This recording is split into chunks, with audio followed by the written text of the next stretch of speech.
Our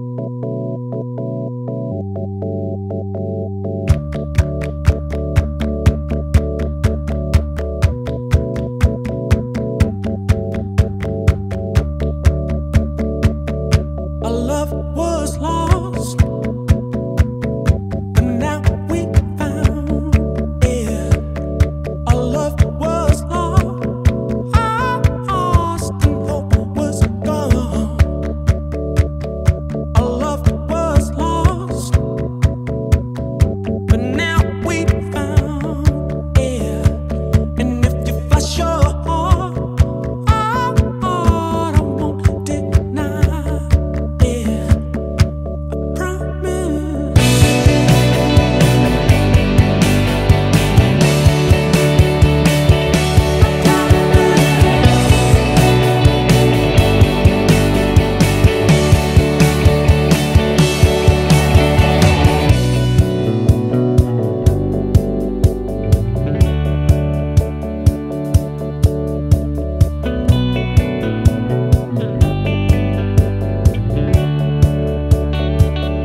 You waltzed out right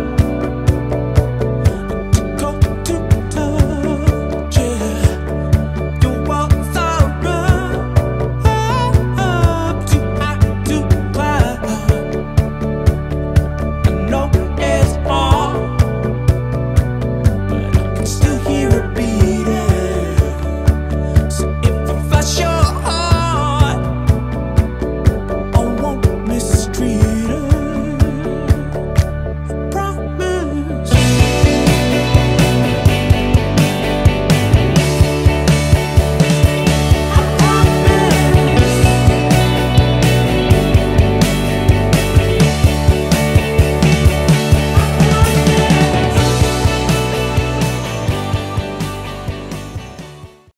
We honour the Indigenous peoples of this land, the oldest continuing cultures in human history. We reflect on their past mistreatment. We reflect in particular on the mistreatment of those who were stolen generations, this blemished chapter in our national history. The time has now come for the nation to turn a new page. A new page in Australia's history by righting the wrongs of the past and so moving forward with confidence to the future. We apologise for the laws and policies of successive parliaments and governments that have inflicted profound grief, suffering and loss on these our fellow Australians. We apologise especially for the removal of Aboriginal and Torres Strait Islander children from their families, their communities and their country. For the pain, suffering and hurt of these stolen generations, their descendants and for their families left behind, we say sorry. To the mothers and the fathers, the brothers and the sisters, for the breaking up of families and communities, we say sorry. And for the indignity and degradation thus inflicted on a proud people and a proud culture, we say sorry.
police officers in hospital after major disturbances at Tottenham in North London.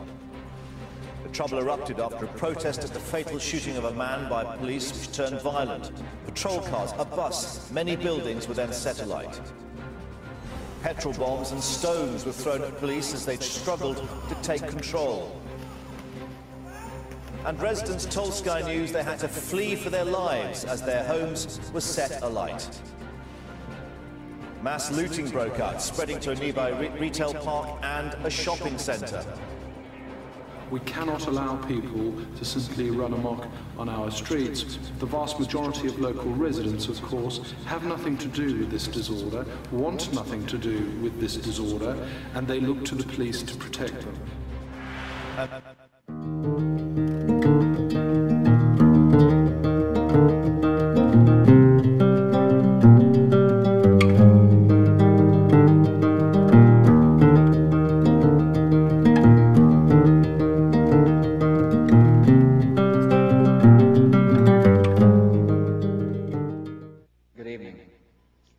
Today, our fellow citizens, our way of life, our very freedom came under attack in a series of deliberate and deadly terrorist acts.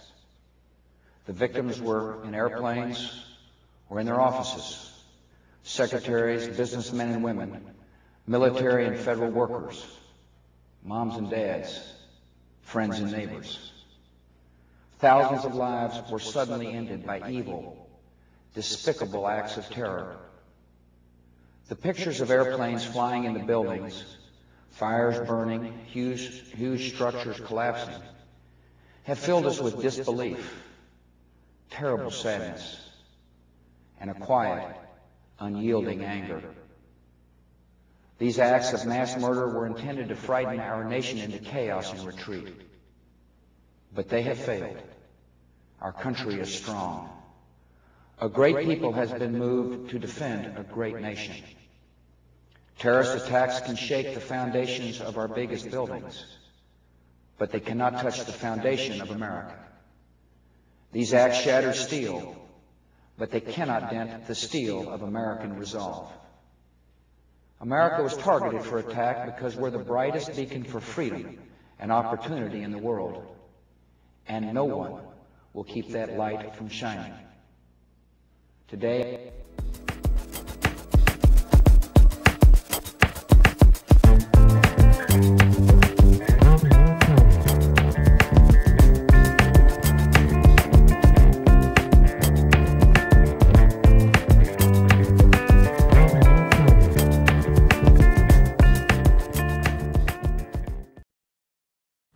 all roads remain sealed off to the Port Arthur site tonight while police try to negotiate with the gunman. Around 2:30 this afternoon, the man began a shooting rampage, firing a hail of bullets throughout the historic site, killing at least 30 people and wounding 18. Tonight, police are continuing their search for more dead and injured. The search goes on down there. It's now dark, very difficult. But the main thing we'd be looking for would be anybody who's still alive but injured, so we can get them in for treatment. The man has been holed up in a bed and breakfast lodge near the Port Arthur site for the past 7 hours with 3 hostages. Police believe his hostages are a man and woman, the owners of the lodge, and a third person, possibly an interstate tourist. The man is in a building that has attic rooms that gives a good view of all the surroundings around the building. My police officers are down around the house in some numbers. The fellow inside the house is firing at them. So the situation down there is still extremely dangerous and volatile. The man is negotiating with police and has made several demands.